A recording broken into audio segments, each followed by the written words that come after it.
Hi and welcome to my channel. I'm Chris of All Trades and here I am trying to explain what I'm going to build next. But unfortunately I had disabled sound recording in this clip. My apologies.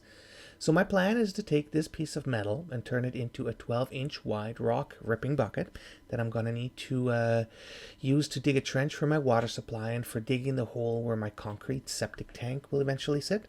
I used this paper to trace my existing 24-inch wide general purpose bucket to get the approximate shape of the new bucket I want to build and to lay out the pieces in the most effective manner.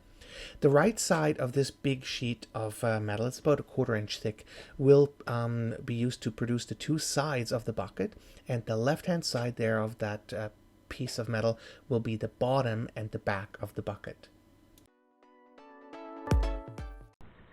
Alright, so the next step is to take that bottom piece of the bucket and bend it. For that I brought out my trusty 20-ton shop press, and I'm going to see how well that's going to work. I made a template out of cardboard so I can hopefully follow the curvature of the bucket, and I'll do a little bit of pressing and hopefully that'll work. Alright, so the way I'm going to plan to do this, because I don't have an actual press, I'm just going to put it between the two beams, and here's the line of where it's supposed to start. I'm going to use a big 2-inch round solid piece of metal to press it down. I'm not sure how it's going to react. The other end is here. That's the end of the curve. So I'll try it on this end and see how it goes and adjust as necessary. So I picked up the side plate material, the one that goes at the top. It's 1/2 inch, and I only need 7 inches, but they don't have 7-inch pieces, so I had to go with an 8-inch piece, and this is what it looks like. This is a pretty big chunk of metal. So I have the template that is going to go at the top, and this is the reinforced piece, and I took it and I lined it up in the middle and cut it that way, so I can just flip it around and do the other side over here. So that's what I'm going to do next, and I'll bring you back after that. Okay, so I got the two pieces cut up, and what I'm going to do here is weld the top piece to the side piece, but I'm only going to tack weld it all together so it's strong enough to carry around, and then I want to go and dry fit it on the actual backhoe, which is about 1/2 an hour's drive away. So I'll try to get it as accurate as I can right now without having to make too many modifications. But yeah, it's coming together. It's looking nice. So one thing I'm going to have to be careful now not to make a mistake of doing is the bottom piece is 1/2 inch. Well, I guess this will be the top, but right in here it's the bottom. It's 1/2 inch. This one is 1/4 inch. So I wanted it flush on the inside of the bucket, and there's going to be a little lip on the outside. Just have to make sure that I do it mirror and not identical.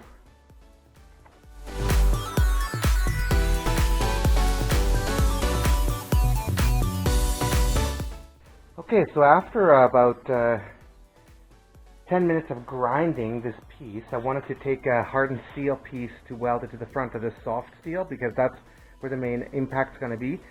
So I'm using my 15 amp grinder. Now it's Harbor Freight, so it's not super high quality, but it's treated me well for the last couple of years. So anyway, so I'm grinding away and all of a sudden it stops working. Turns out that because my plugs are 20 amps, and my grinder is 15 amp, I drew too much current and literally melted the inside of the switch, so it stopped working. So I bypassed one part. I'm going to see if I can get this exchanged at Harbor Freight. I think their return policy is pretty good. So now I'm going to weld the hardened steel to the soft plate, and I'm going to put another piece of hardened steel on top, just to make sure the surface is well covered. I'm only going to tack weld it with the MIG welder, and then I'm going to use my stick welder with the 7018s to give it a real good layer there. So I'll see how that goes.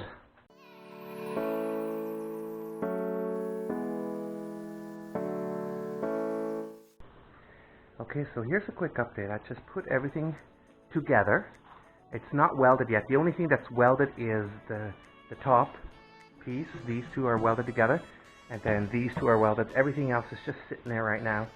I have some wear edge over there. You can see it's from an old snowplow. Really hard stuff. 1/2 inch thick, but it's curved, so I can't really do much with it. And so I welded the front 2 inches over here, and I'm going to take the other piece that's curved, and I'm going to add it on top, so that way I have a good inch, maybe an inch, a little bit more of wearable surface, and then the teeth are going to be welded right here. So I put this together, and I put the little paper template that I made from the other bucket, because I have a quick change hookup, so I can just go and hook in here, and then there's a boss on this side. So I taped it up, and I think it looks about right. So I'm gonna double check the measurements, and then tack weld it. Now the curve down here is not perfect. Like you can see, there's a bit more gap. There's not a lot of gap here, but it's just a bucket, so it's fine. I'm gonna tack weld it together, and then take it to the land and see if that fits the backhoe. And if it does, then I'm gonna come back here and do the finished welding, and that will be that for the bucket.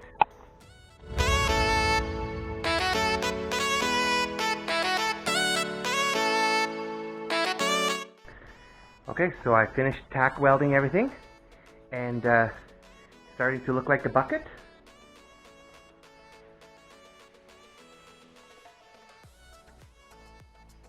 Man, this sucker's heavy. So all I gotta do now is the boss at the bottom. Yeah, flip it around. Right here. That connects for the pin for the bottom of the quick connect. And then I think we're ready to take it out to the land and give it a try.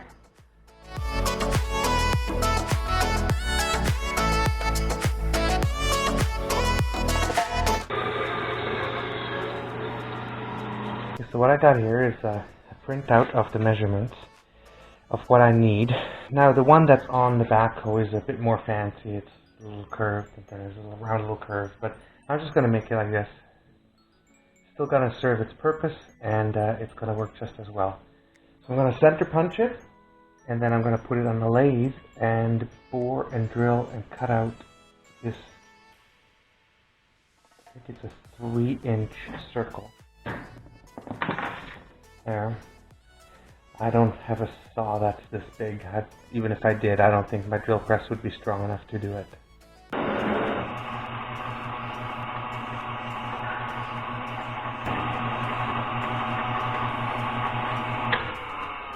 And that's why they say you shouldn't pull chips away from the lathe with your bare fingers. Some never learn, I guess.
Here's an update. I got my backhoe at home, finally.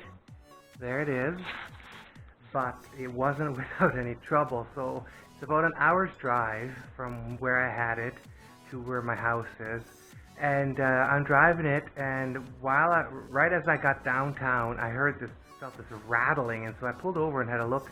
Of course, there's a big 4-inch gash on the side of the tire, so I ended up having to park it in the RCMP parking lot, and I even called them to tell them about it, and they're like, oh, you know, you can't park there, it's a no park overnight zone, you have to get it towed. So I called the towing company, and they're like, yeah, no, we can't tow that, it's way too big to tow. So anyway, so I took a chance and I left it in the parking lot overnight, and in the morning I called a guy that was going to come and help me like an after-hour service, because of course it's the weekend. So then I called a guy that I used to know from where we used to live like 8 years ago, and asked him if he just happened, he was an excavation business, and I asked him if he was just happened to have one of those tires lying around, because nobody could find the tire, a used tire anyways, and the new ones, they wanted like $2,000 for it.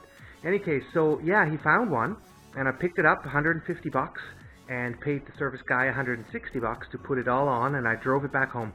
So here I am, and this was not exactly how I planned it, but here I am, and the thing I need to do here is work on the bucket. So I'm just suspending it, just carrying it. It's probably about 250 pounds, and I test fitted it with the pin and the bushing that I made here, and I just tack welded everything together.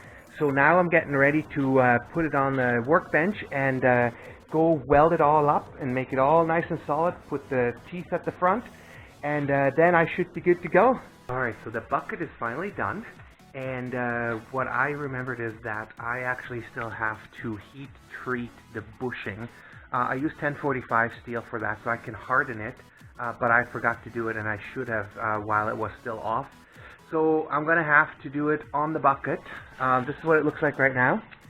Here's the bucket, and this is the bushing I'm talking about. So I use my propane torch that I normally use to melt aluminum. I'm going to heat this up real hot, and then I'm going to use just some water from the water hose and quench it. I know it's not ideal. This is not really how it should be done, but it will work. At least it'll harden it to a bit, harder than it is right now. Just soft metal right now. So that's the plan. Let's see how it goes.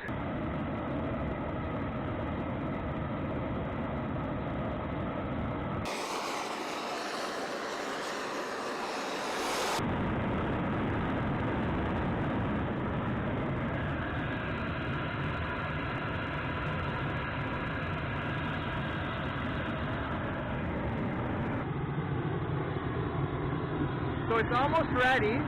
It's getting reddish. I won't be able to see it very much from here, this viewpoint, because it's bright out. I'm going to set it up and see what it turns out.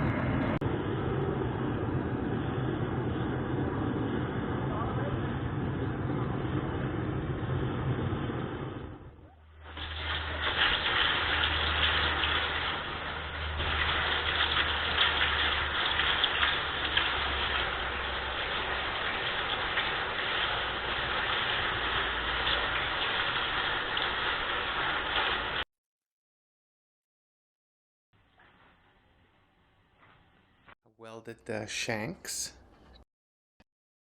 and I decided I was going to add a 12-inch piece of hardened steel on the edge here, and the same one on the other side.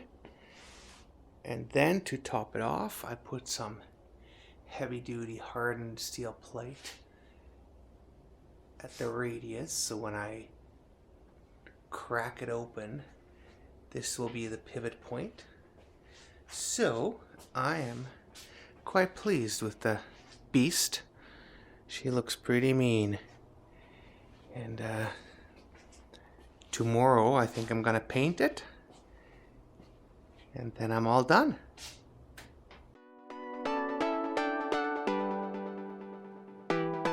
Overall, this was a really fun project. I did learn a few things and certainly got a new appreciation for why excavator buckets are so expensive. There's a lot of material and a lot of time involved with making one of these, and I'm really glad I got a chance to learn how to do it.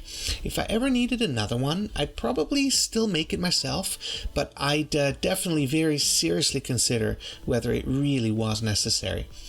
After all the welds were done and everything fit the way that it should, I mixed up some 2-component polyurethane paint and painted the whole bucket with a bright John Deere yellow, and I can't wait to see how well it will actually perform. I hope you enjoyed this video. I'd love to hear your feedback, and please don't forget to subscribe to my channel. I'm Chris of All Trades, and thanks for watching.